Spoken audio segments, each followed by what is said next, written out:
Hello, everyone. Hello. Thank you for joining us. Thank you for joining us for our special program. We are the CCTA, we're the Canadian Cannabis Tourism Alliance, and we're so happy to be here with you today. It is an honor to be joining this summit, this groundbreaking historical summit. And with me today are five, or I think six of us are together with the board of directors from the Canadian Cannabis Tourism Alliance, and you are going to meet them. We've got an hour packed of goodness just for you. I always want to take a moment, and of course, we have done our land acknowledgement, tell you a little bit about where I'm sitting, and that is near Curve Lake. I am told that Curve Lake would be a beautiful salmon run if it were not for colonization. So it's an honor to be in the area that I'm in and to be on the land. And I am grateful to the Indigenous people that are the caretakers of Canada. And I also want to make sure that we pay tribute to all of the advocates and activists and heartfelt cannabis warriors that have come before us. We should never, ever stop being warriors and activists. And some of them are in the room with you today, some of my heroes, some of our heroes, and always good to remember them. Thank you for the trailblazing that you've done and the work that you've done. We would not be here without you. So today we're here to talk about cannabis tourism, and that's the focus of the Canadian Cannabis Tourism Alliance. We've got so many topics to talk about with you. I'm going to bring a very special guest, our chair of inclusion, diversity, and ethics, and she's got some words for us about social equity. Anisha Reindorf.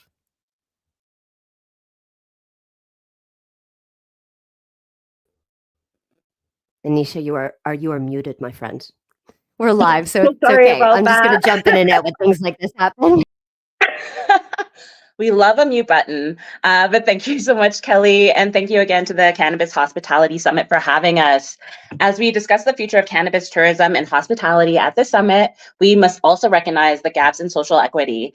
The industry cannot thrive without meaningful representation if we want to have a truly inclusive cannabis space. We need to invest in accessibility, equitable opportunities, and the voices that have been overlooked.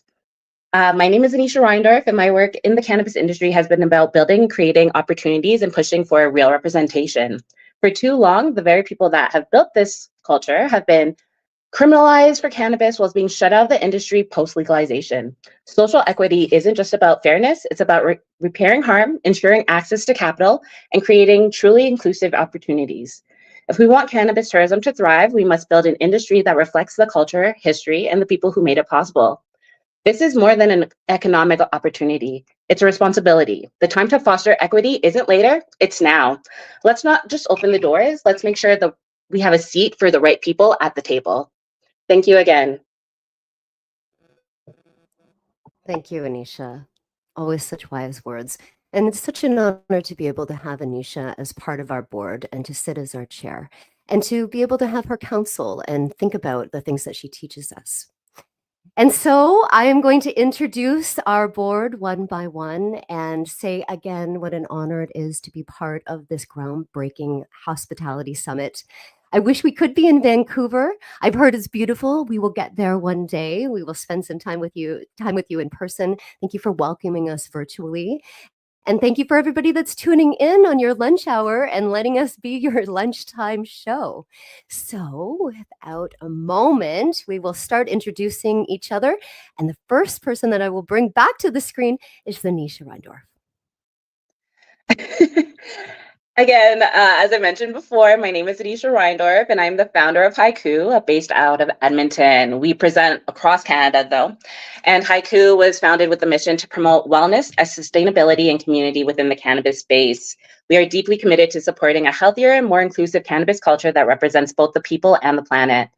At Haiku Co., we specialize in hemp-based products that are designed with wellness in mind. And our products line spans from everything from bath and body care to aromatherapy, wellness, accessories, and much, much more. But we pride ourselves on using natural plant-based ingredients that are not only effective, but also sustainable. A significant part of our work focuses on senior care, providing natural plant-based alternatives that promote relief and relaxation, and bridging that gap between cannabis wellness and accessibility for older generations. Beyond that, we are here to foster connections and building communities. We believe that cannabis should be more than just an industry. It's a culture, it's a movement that brings people together. And that's why we organize events across Canada that blend the education, advocacy, and culture. These events create spaces where people can learn, connect, and feel a sense of belonging. As the industry continues to evolve, we're committed to ensuring cannabis remains inclusive, diverse, and representative of all the communities that help shape it. Um, at Haiku Co., we are changing the narrative by creating opportunities for those who have been left out, supporting businesses led by marginalized groups, and prioritizing accessibility for advocating and fair representation at all levels of the cannabis industry. As we continue to grow, our goal is to remain grounded in these principles in wellness of sustainability and community. Haiku Co. is committed to creating a cannabis culture that is truly inclusive, where everyone has the person to thrive, where education and awareness are at the forefront, and where the industry is built on a foundation of equity and respect. Thank you.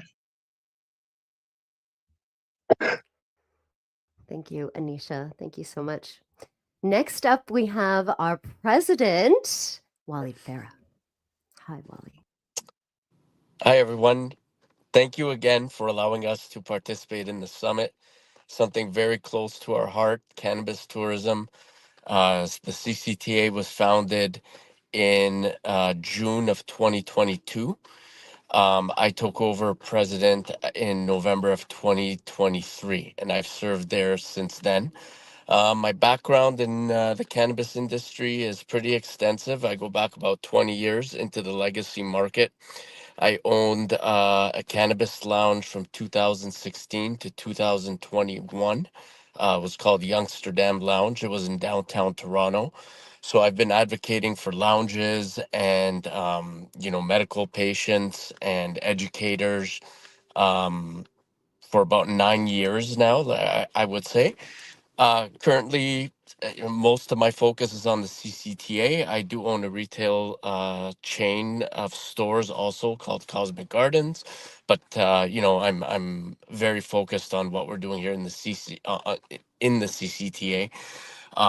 I was part of the founding board, and it's been a pleasure to serve on this board with most of the current board members since then. And it's an airtight group, and we're here battling every day, and knocking on doors, advocating, government officials, municipal, provincial, federal, and we're not going to stop. And we're just going to keep going every day, grinding it out until we create this beautiful cannabis tourism industry together. Thank you very much. Thank you, Wally. Thank you so much. Oh, Thanks, Kelly. I brought Anisha up and then didn't bring Wally down. This is what happens when we're live programming. Okay, there you go, Wally. So many buttons here. Okay, next up we have Priscilla Wren. Hi, Priscilla. Hello. Hi, everybody. Thank you for having us. I'm Priscilla Wren. I am the acting finance chair of the CCTA. I joined the CCTA in 2024, and it has been a pleasure to be working with um, everybody in this non for profit organization. My introduction to cannabis started in the legacy days. I wanted to be involved in an industry that was able to help people, and it happened to be cannabis, and that was my calling. So I started off as a designated grower, which then kickstarted my career on the once legalization what had happened.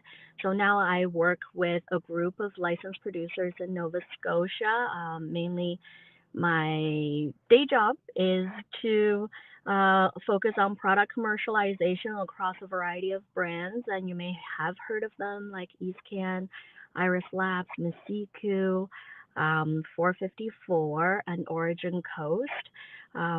So being able to be involved with CCTA has really helped me to foster connection within this community, as well as the cannabis industry. So thank you again for having us.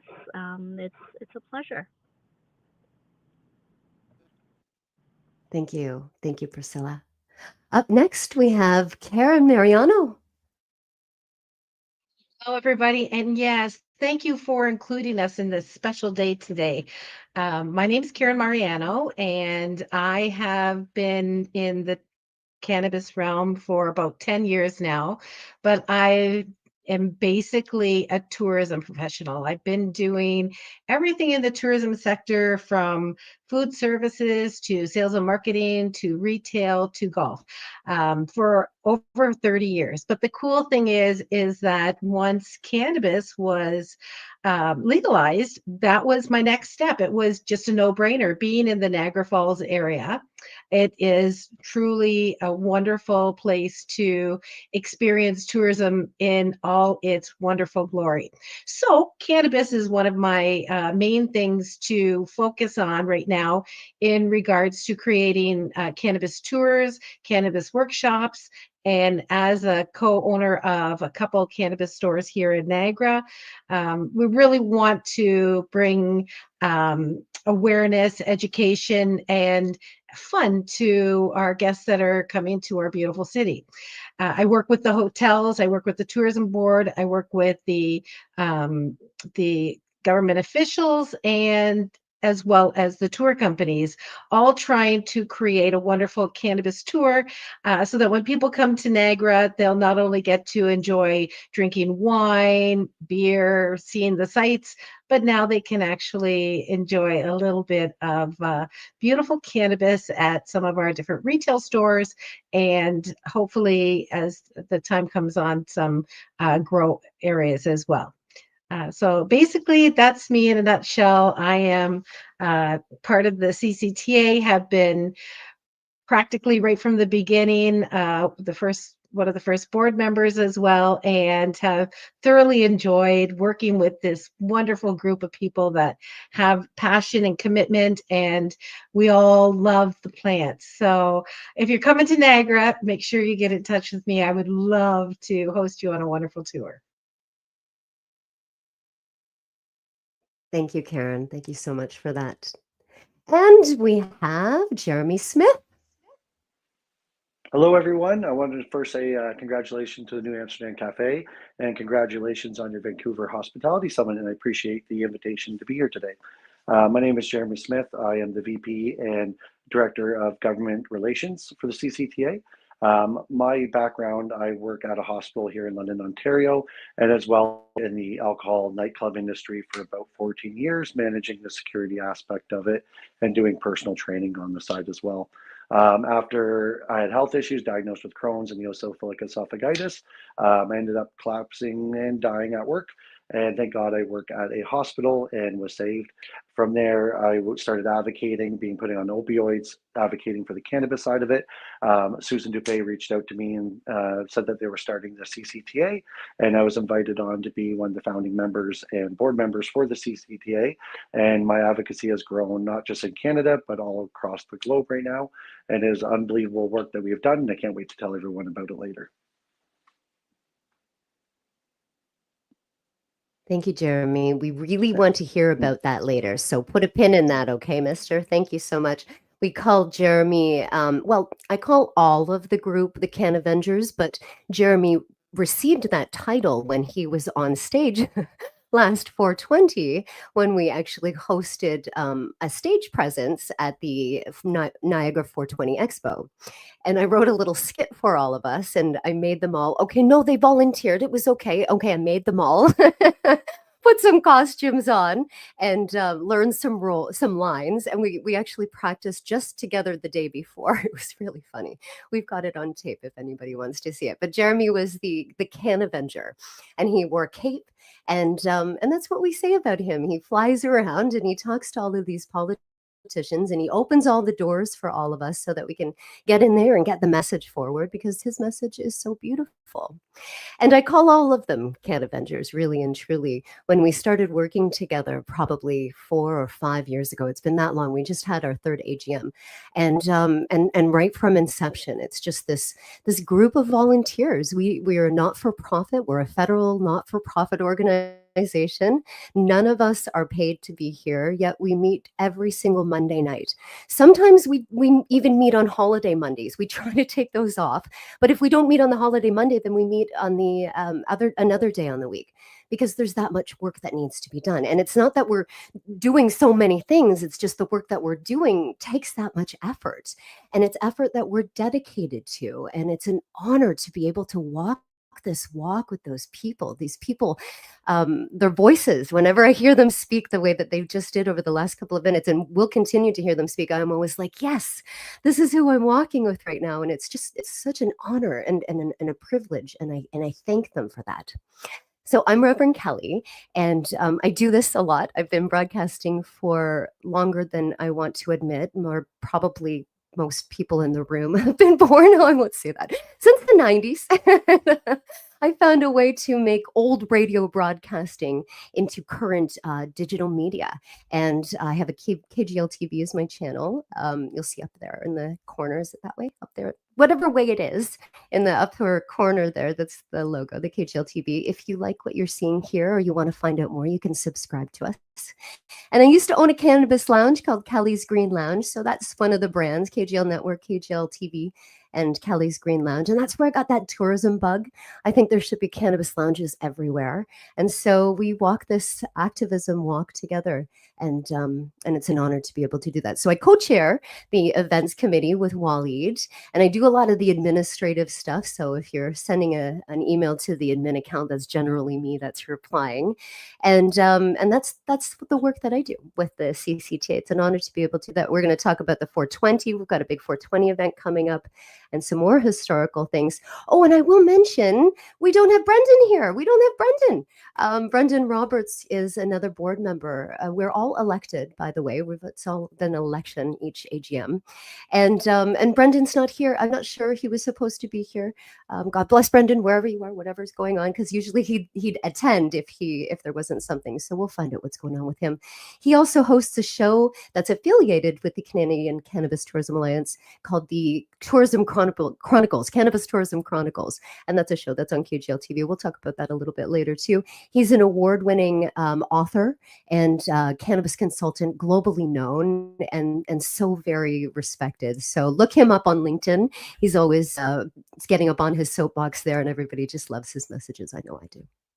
Okay, so we're going to move into the next round where we're going to keep everybody on screen, and we're going to talk about our work with the CCTA. So I'll bring Anisha up first again.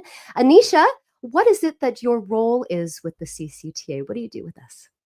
Hey, so I'm honored to serve as the Inclusion and Diversity Ethics Chair for the CCTA, representing Edmonton, Alberta. This is more than a role, or a title. It's a commitment to ensuring that as cannabis tourism expands, it remains rooted in equity, representation, and accessibility. My focus in this position is to advocate for real, measurable changes, ensuring that marginalized communities have a seat at the table, that policies reflect diverse voices, and that cannabis tourism is built on ethical and inclusion foundations. I plan to work closely with the industry leaders, policymakers, and community members to push for initiatives that prioritize fair opportunities, education, and sustainable growth. Cannabis culture is diverse, and the industry should be too. So this is an opportunity to create a space where everyone, regardless of their background, has the ability to thrive. I look forward to driving these conversations and, more importantly, turning them into an action.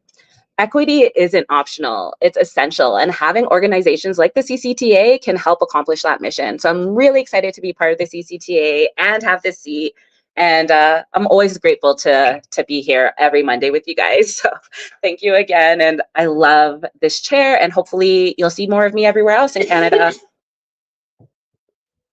Follow Anisha, absolutely. Thank you so much, Anisha. And Wally will bring you up. Will we gather together for a Hey, little round Kelly. table together? Perfect. Did it work? Wally, what's your role Yes. with the CCTA? What are you doing with us?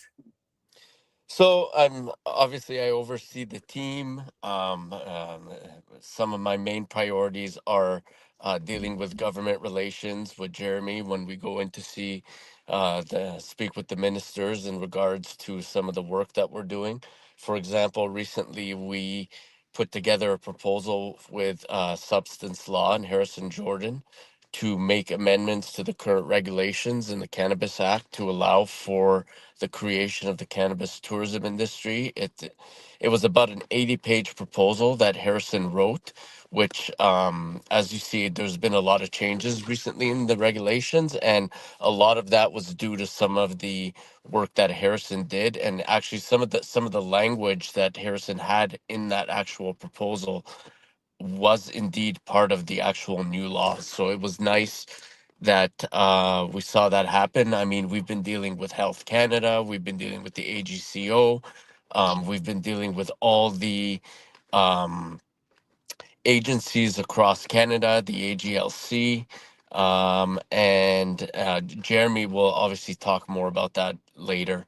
Also, with my background in music festivals, going back about 20 years, I'm also involved in the event that we're currently working on in Niagara that we'll talk about, I think, in a little while as well. So more than that, just overseeing operations, making sure everything goes smooth. So far, so good. So far, so good, Wally. What would we Yep. do without you? We don't want to ever know that. Thank you so much for that. Okay, Thanks. Priscilla, what's your role with the CCTA? What do you do with us? Being the finance chair, I think it's the title is pretty straightforward. So my role essentially is to ensure that our finances are documented correctly, and whether it is incoming membership dues, donations, sponsorships, or outgoing expenses for when our team is going on trips for cannabis advocacy, and any spending expenses, to just ensure that everything is dotted, the i's are dotted and the t's are crossed. And I also do a little bit of marketing designs to support our team, as well as crafting weekly newsletters to make sure that our team is in the loop for any upcoming membership events or things that are notable, any advocacy um, that is happening. Gives all our members a lot visibility as well. And we do have a Discord channel that we would love to have more engagement on. So if you have an opportunity and if you're interested in what we're up to, there is multiple channels that you can join in, whether it's just an open chat. We call it the water cooler, where members are chit chatting about anything in life, or there are also exclusive content that is available to paid membership as well.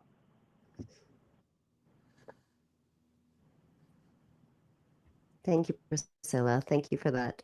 Okay, who do we have up next? It would be Karen. Hi, Karen. Hello, Kelly. Tell So us a little for bit about your me, role. yes, I started on the board in 2022 when it first we became a board. I was the membership chair for 2 years as of 2024. I had a wonderful time interviewing our wonderful members, getting to know them, getting them onboarded, and then I slid into the tourism uh, part, and now I am mostly tourism. I deal with the Niagara Falls right now with the 420 event that we'll be talking about later. I basically sort of the middleman, touching base with everybody, whether it is Waleed and Jeremy and Kelly, with whoever we need to talk to down here, from the elimination board to the CEO of the Niagara Parks to the mayor itself. So basically, I am tourism related 100% in this fabulous role of mine. Thank you, Karen. Thank you so much. And Jeremy. Jeremy, tell us about your role with the CCTA. Now, I know our time is limited, so I'll try to talk pretty quick, but tell you as much as possible. So my role started off with advocacy prior, where I spent almost 4 months, just over 3 months, traveling from east to west Southern Ontario, I petitioned the government for changes in regulatory to actually have a cannabis hospitality industry. I went to Indigenous land. I went to different Indigenous places. I went to over 100 cannabis retailers, asked for their support. I gained this support. I needed a minimum of 2,000 signatures, and I collected over 4,000 handwritten signatures on this petition that eventually got led to the Attorney General and the Premier Ford here in Ontario. From there, everything just escalated. We ended up having meetings with the LCRB, the AGCO, the AGLC, ministers, MPPs, and that just started growing even more. And we ended up speaking with our members, which is the most important thing to us, is we asked our members what changes do they need in the industry for their businesses to be successful. We brought that information back. We gave it to Harrison. Harrison worked his lawyer magic, and he typed up a beautiful, like Waleed said, 80-page proposal to the government for cannabis regulatory and the Cannabis Act amendment. Since then, we've been meeting with the Minister of Health, Health Canada, the Attorney General, the AGCO, so on, here in Ontario. We've ended up making some changes already in Calgary and Alberta. We are currently working on changes in BC and Ontario. We're on the final stage where the Attorney General is asking Premier Ford for the final approval to appoint the AGCO to make cannabis hospitality and tourism here in Ontario possible. So that's my role, as I am in the government relations. Also the VP, I oversee everything with Waleed. And yeah, we're here to listen to our members. We always give out my personal cell phone. Members reach out, text me what they need, and then I bring those issues forward that they're having, and we advocate for our members. Wonderful. So important. And I'll remind everybody again, we're just volunteers. We're volunteers. We're not for profit. The work that we do is just so heartfelt because we believe in the mission. And our mission is to make Canada the #1 cannabis tourism destination in the world. And that has been our mission since our inception. And that is what we are governed by. And that is our feelings. And that is why we work hard the way that we do. And I will say that it is a lot of work. And it's beautiful work. It's hard work, right? I mean, there's things that we could be doing that we wouldn't necessarily choose to do. So this is work that we choose to do. And it's an honor to be able to walk this walk with you, everyone. So thank you. Thank you for being here. And thank you for sharing yourself with us. Okay, so we'll do a little round table now, a little round table of this has been going on. I mean, we've been legal since 2018 in our country, and there's sparks globally. I mean, we're working with global people all over with cannabis tourism, and we're seeing money being put into it. And we're seeing things happening like in Thailand with Beach Samoy going a luxurious 5-star cannabis resort, right? Or we see Planet 13 in Las Vegas, which is open 24 hours a day, and it's an whole entire playland of cannabis. They've got a lounge and a restaurant, and you can get a tattoo, and you can go to a dispensary. It's just crazy, but that's what's happening, right? People, cannabis tourism. So what have we seen? What have we seen over the last few years ourselves in cannabis tourism in Canada and with the CCTA as well, in our own brands and with the CCTA? I'll start with Anisha, and we'll go around. So I think we've seen a lot of changes within the industry, especially within this past year that, or this new year that we are approaching. So it's really exciting to see how freely cannabis is becoming in Canada, especially with events going on, seeing that we're getting accessibility to a lot more finances and events, and just it's very exciting time to be in cannabis right now with all the different changes. So I'm really excited to be here on the ground with it happening. But yeah, I'm really excited to hear more. I didn't think too much about this one. I was just like, hey, what more can we see? But it's everything. We're seeing everything right now in 2025. So I'm really excited to see what more we can accomplish. It's so exciting. It's an exciting time. Wally, what are you seeing? What's going on? What are you thinking? For me, I would have to say the acceptance of cannabis and things such as cannabis tourism. I mean, for example, with Keith Henry and ITAC, more of the acceptance from the Indigenous community to be open to cannabis tourism. Acceptance from the government, different levels of government now have been a lot more engaged with the topic and our proposals and our amendments and all of that. Um, Acceptance from other industries, like for example culinary industries or hotel industries or even the music industry, right? So accept and the last one I would say would be acceptance globally. As we've seen, we're engaged in conversations all around the world: Thailand, Australia, South Africa, um, so many others, and the list keeps growing. So in my opinion, just the general acceptance of cannabis and cannabis tourism. Very good, very good. Priscilla, what are you seeing? I would say, you know, Canada being one of the trailblazers for federally legal cannabis, being the first country, it gives us a lot of opportunities to set a good example for many other countries which are now opening up for medical cannabis. Just over the past year, being involved with in this industry, I'm seeing countries like Costa Rica is now opening up to importing cannabis from Canada. Um, Various European countries as well. We're seeing a lot of South American countries that are also opening up this door, which it's exciting, but we also have to look at ourselves and give Canada a round of applause for everyone that's been advocating for the advancement of this industry. And with the recent changes from Health Canada, I think this is a really great move forward for us. Uh-huh. Very good, very good. Karen, what are you seeing? Well, first of all, I have to say that we on the Ridge was actually one of the first retail stores to actually get a tourism grant from the government in regards to initiatives for Yeah. the workshops and the tour opportunities.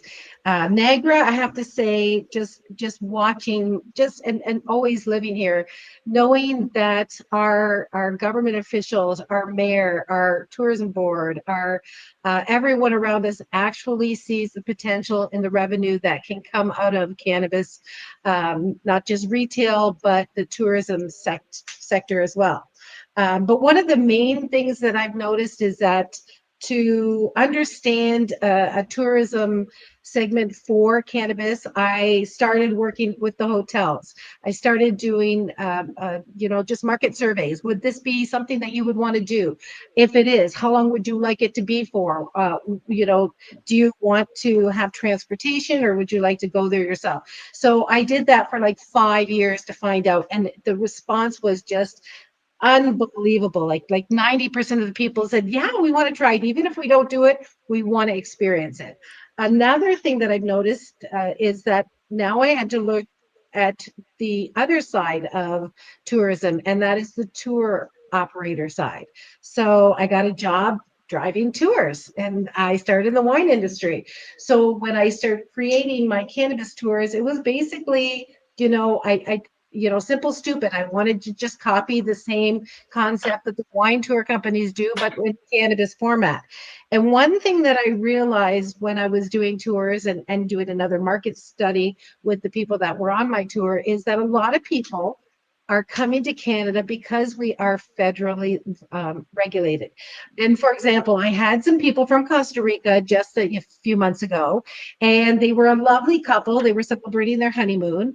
However, they chose Canada because they were on medicinal cannabis, something that they cannot bring with them. So it's something you have to think about if you're on medicinal cannabis. Where am I going to go? Can I get it? And is it easily accessible? So their research was Canada, wherever I go in Canada, I will have the availability to get that product and to experience hopefully a tourism aspect to cannabis in the countrywide. Yeah. So I think Thank that, you. it is a really valuable segment of tourism to have the cannabis experience, whether it is doing a workshop, like I said, whether it is combining it with a nature aspect or health and wellness or yoga or anything like that, because I believe that people are coming to us to experience and enjoy. Thank you, Karen. Thank you so much. Jeremy, what have you seen over the last few Well, years the development? rest of the board did an absolutely amazing, so I'm glad I went last because Yeah, now I'm left with trying to fill out what pieces have not been answered. But right. I would love to say um, acceptance is absolutely amazing in the government, especially in the tourism industry. Partnering with Niagara Falls Tourism, being welcomed by Destination Canada to their tourism weeks in Ottawa, being invited to Queen's Park with Tile, and meeting all these other tourism organizations that are actually open to cannabis, that people are coming up to me asking what they could do to have cannabis at their venues or events, or music industry associations of Canada, and Keith Henry at Indigenous Tourism Association of Canada. All these big groups that are actually welcoming cannabis is absolutely beautiful to see. And also the medicinal aspect. Me being a medicinal user, there's a lot of people with similar stories that were too scared to come forward and talk about it, and a lot of people open up to me about their struggles, what they're having, their inclusion, the diversity that's coming along with it as well, which is probably my favorite thing about cannabis, because I don't know about everyone else, but the main thing about tourism is no matter where you go, the first thing you do in the world is you want somewhere to eat. Canada is so diverse; you can travel the whole world in one amazing country and enjoy all this stuff. Now we just got to get all this food infused with cannabis. But there's a lot of other stuff that we're doing, and we'll talk more about it in a minute. But that'd be the That's biggest amazing. things I'm seeing right now that wasn't already answered. And so true. And it's so interesting because people are traveling to our country for this, for these kinds of experiences. And it's so interesting to hear from our members. I should say that as a federal not-for-profit, it's not just us as an elected board. We have a membership that spans from coast to coast. And the last Monday of every month, they come and join, and they tell us their tales, and they tell us what they're experiencing in their parts of the world and the pioneering that they're doing. And it is wonderful to be able to hear this. And that's what this is. This is pioneering. And then look back 100 years from now and find out how cannabis tourism and hospitality came to be. They're going to see these. They're going to see these summits and hear these stories, and how we had to fight against regulations and not having permits the same way that the alcohol industry does. My goodness, what's going on? But we'll keep that good fight up, won't we? And speaking about membership, we have some wonderful members that we consider partners, and one of them is Educanation, and they're also another Canadian not-for-profit. And they're wonderful. They help us with our educational pieces. I'm going to play a video from them right now as we go to commercial break. And when we come back, we're going to tell you all about our 420 event. Educanation, a Canadian non-profit organization devoted to improving the quality of cannabis education and care across our nation and around the world. Educanation believes in continued education and support through the 3-tiered membership: cannabis education and outreach services, patient education and support through their holistic clinic model. Educanation, providing the highest standard of professional and responsible cannabis education. www.educanation.info.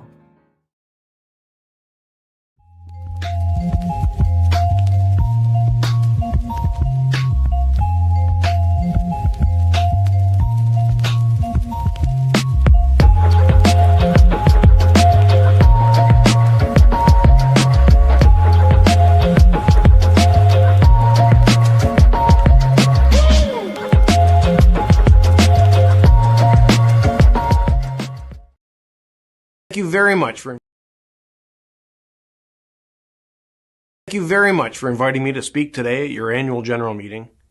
I would like to start by thanking the Canadian Cannabis Tourism Alliance for your continued contributions, engagement, and feedback regarding cannabis in Ontario.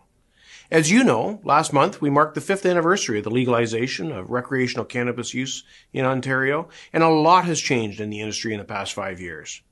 But our top priorities as a government remain exactly the same.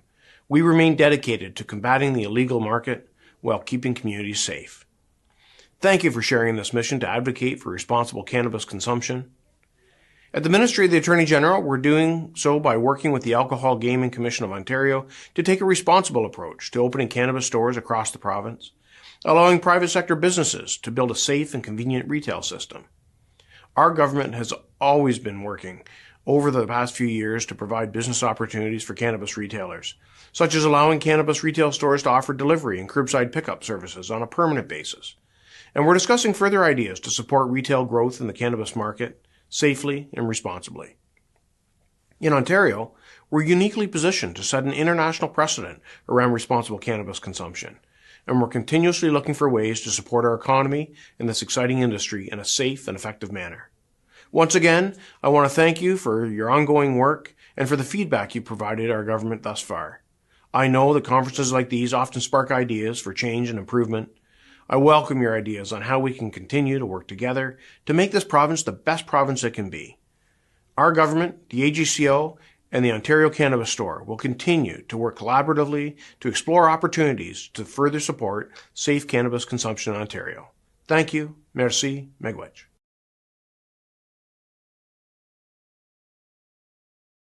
Video first came out, and I was so proud of it that he said Canadian Cannabis Tourism Alliance, that I took it to my parents who have never really appreciated what I do for a living, and I'm like, look, the Attorney General of Ontario said our name. We're legit. I'm going to bring in Jeremy right now and Wally, who can explain a little bit better than I can who that gentleman is, why he made us the video, and how important it is that he. Oh, we lost Kelly. But yeah, Go ahead, no, Jeremy. Go ahead. very important here in Ontario. So the Attorney General, Doug Downey, is the Attorney General. He appoints the AGCO the yes or no to making regulatory changes. So we met with him first to actually tell him what our proposals were for cannabis regulatory. He told us what out of like the 100 things we asked for would be the most plausible for approval before the election. Obviously, the election just happened, which, by the way, elections really put a lot of hold back on stuff, but he still got reelected and he's still our Attorney General. So now he's approaching Premier Ford to ask for the final approval to appoint the AGCO, which we've already met with Waleed and Harrison. We went to their head office in Toronto, met with them. And if he gives the final thumbs up, we're looking at having cannabis consumption, like music festival permits, on-site consumption permits, beverages at events, music festivals, golf courses, pre-rolls, beverages, salons, nail salons. They'll be able to do added services. Stores open up later to fight the illicit market. These are just many of the multiple things that we're focusing on right now.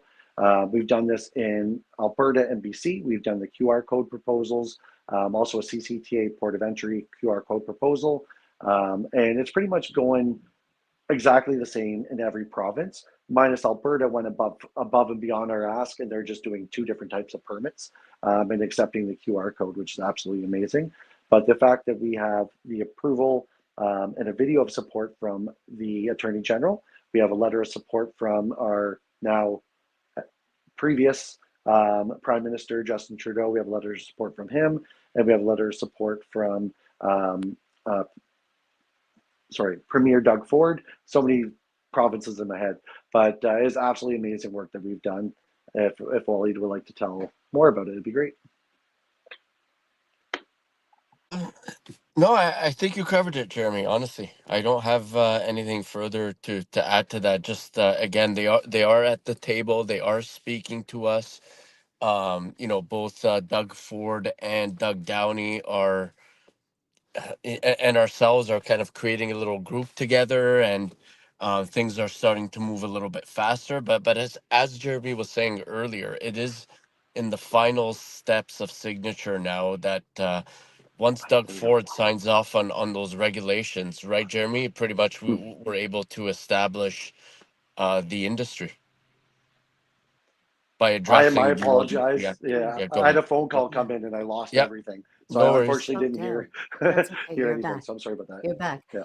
We've just talking about the support from all of these politicians, and I especially love how how welcoming Niagara Falls has been. I'm going to bring Karen Yes. in for this Yeah. conversation as we shift to our 420 topic. But as we talk about the politicians, the actual mayor of Niagara Falls is like best friends with the three of you or something. I think you're at that point at this point. Am I right? Am I right? What's going on? Yeah. Tourism loves you. The tourism board. Talk about that a little bit, Karen. Well, for me, because I volunteer a lot in the city, I volunteer for a mentor program that I did for like 12 years, working with Jim and the aldermen and the city officials.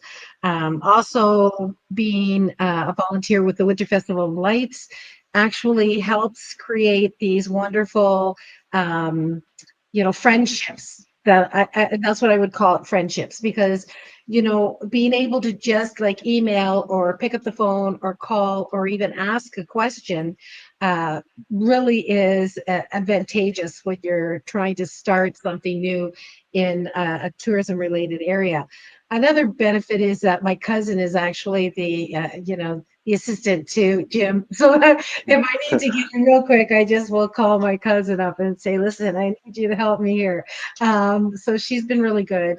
But on the other note is that they actually recognize potential. And that's because we are strictly tourism. We do not have any other back on. So for us, when there is another, segment, whether it's a niche market or not, it is something that we're going to seriously take a look at and follow through and do everything that we can to make it come to fruition.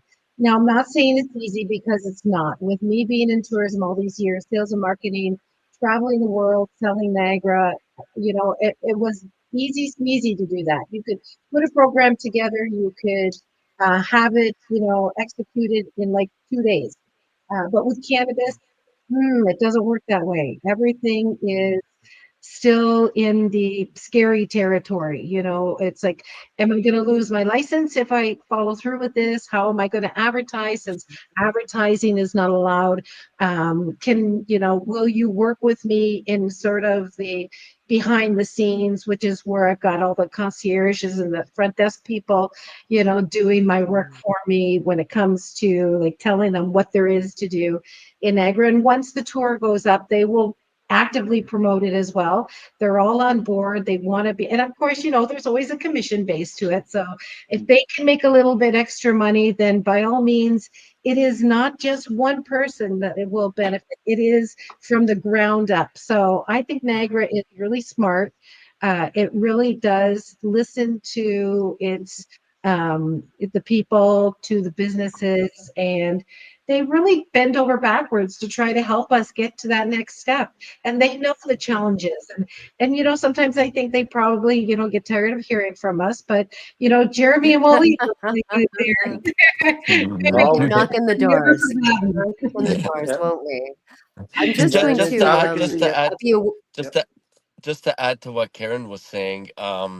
Sorry, did I interrupt you, Karen? Or No, no, no, no, no, no? no. Okay, okay. Yeah. So last October, Niagara Falls brought us down for about a week to show us all the different venues and stuff that we could use for events. And the interesting thing about that is when they brought us down, we were the only cannabis organization, but the other organizations that were there were things like the, Chicken Farmers of Ontario and all these other farming groups. So they put us in the agritourism kind of bucket. So we went around. Not only did we see venues, we went to farms. We went to the Vineland Research Center they had there, where they're experimenting with different ways of growing and stuff like that, and technology. So it's interesting to see that they put us into these federal non-for-profit organizations, not just with other cannabis groups. with And with welcome this groups advocacy that we're and doing, opened it's up. not just Yeah, one thing. Like yeah, it's everything. It exactly. has to be municipality wise, provincial wise, federal wise. Because with Everywhere. hospitality, you need to be able to market. Without being able to market an industry, you don't have an industry. That's So right. we've listened to every one of our members' needs, and we Yeah. saw ways to work around it. So we proposed Mhm. marketing and QR codes for better product knowledge that you can scan and get more details on all the products. We've done, the marketing is the big thing, the tax as well, the excise tax. I know people are probably tired of it, but it's very important. We've done that with Health Canada and the Minister of Health. So there's a lot of stuff that we're trying to do on the municipal level. So people like Karen that have a good relationship, we get those bylaws solidified that we can show the rest of Canada. And then provincial wise, we can use common law, because we not just in Canada, we have other people like in Australia and Jamaica, Portugal, everywhere around the world is now reaching out to the CCTA. We're doing it all. What we're doing. We're doing it all. We're loving it and we're doing it all. I'm going to just be aware that we've got about 4 minutes left, and we do want to talk about our 420 event, and we do want to say goodbye to everybody else that we haven't included on the screen. So let's pop it up. The big reveal. There we go, right there. Do you see it? Is it on the screen? Thank you so much to Jody Emery and to Cannabis Culture. Jody, if you're there in the room and you can hear us, thank you so much for allowing us to be with you for this very special holiday. So the plan, CCTA's plan since we started, was to make 420 a national holiday in Canada. And I know it sounds kind of funny when we say it like that. We'll take the day off. Maybe we won't take the day off, but if they celebrate St. Patrick's Day with parades and, they light up the falls green for that and the CN Tower and whatever it is, let's do that for 420. We've been doing this for how many decades all together around the world. There are national celebrations in every country that celebrates cannabis culture. So that is our mission. And we're starting off small. We're going to be at the Cannabis Culture store in Niagara Falls on April 20th. It's Easter Sunday. So we've got a bunny that's going to be there for sure. Karen, that's you, right? You're the bunny? Yeah. We're going to have a good time. We've got lots of wonderful things. And as we build and as we grow towards the ultimate, which is to be able to have those permits that Jeremy and Wally were talking about just now, and to be able to have cannabis beverages. And if you have a beer tent, why don't we have a cannabis lounge? Why can't we have these things? But they're coming. They're coming in the next couple of years. It's what we're working on. It's why we never give up, and we won't give up. So that's our 420 event. If you're in the Niagara Falls area, we're still looking for sponsors. We're still looking for people to come. We're going to give a trip away to Thailand, a 7-night stay at the Beach Samui that we were talking about. Flight not included, but we'll find a way for you to get that flight. So I think we have 1 minute left. So let's bring Anisha back. We've lost Priscilla. We send her best wishes. If you'd like to follow Priscilla, she's at East Can, as she said, in the East Coast. And as I said, we are federal. We're across the board, the country from coast to coast. So let's say our goodbyes. Let's tell everybody where they can find you and where they can follow along with the CCTA. I'll let Anisha lead. Yeah, please find me on Instagram at haiku.co_productions, Facebook, again, Haiku Co, Haiku Productions. It's all under the same thing, HIGH. Please follow along for all of our events across Canada, especially this 420 event. Hopefully I win. Hopefully I get those tickets. But that would be really nice. But please follow along, see where we are across Canada, and we'll see you soon. Thanks, Anisha. Karen, where can we follow along and find you? Well, you can find me on my name on Instagram, Karen Mariano 75.75. LinkedIn, Karen Mariano. You can get in touch with me through CCTA at Karen at CanadianCannabisTourismAlliance.com. And basically, email me. If you need my number, it's 905-941-4629. You can all have it. Call me anytime. Text me anytime. Thank you, Karen. Wally, where can we find you? Yeah, but best way to reach me by email, Waleed at CanadianCannabisTourism.com. Our Instagram pages for CCTA at CCTA Social, or my retail page, cosmicgardens.416.905. Thank you. Wonderful. Thank you. Jeremy. Oh, let's make you big. Is Jeremy big now? Maybe. Did it work? Maybe. Love small. Oh, you're still little. Oh, I mean, there You're we still go. little. There you go. Now you're big. Same as the other board members, Jeremy, Jeremy, at CanadianCannabisTourism.com. or just Google Jeremy Smith Cannabis. You'll find me on LinkedIn as well. You can also have my cell phone number. It's everywhere anyways, 519-854-4236. Feel free to text me, email me. My phone's always on. Thank you again for having us. Thank you. Thank you, Jeremy. And of course, you can find us at CanadianCannabisTourism.com. We're always looking for new members. We would love to hear from you. If you have any questions or comments, we weren't able to speak with you over this live feed, but we would absolutely love to hear from you. I'm Reverend Kelly. This is the KGL TV network. And thank you so much to New Amsterdam Cafe. Thank you so much. Congratulations. They've done it. Wonderful. Have a wonderful everyone. rest of your day and Congrats. wonderful rest of your summit, everybody. I heard your voice through a photogram.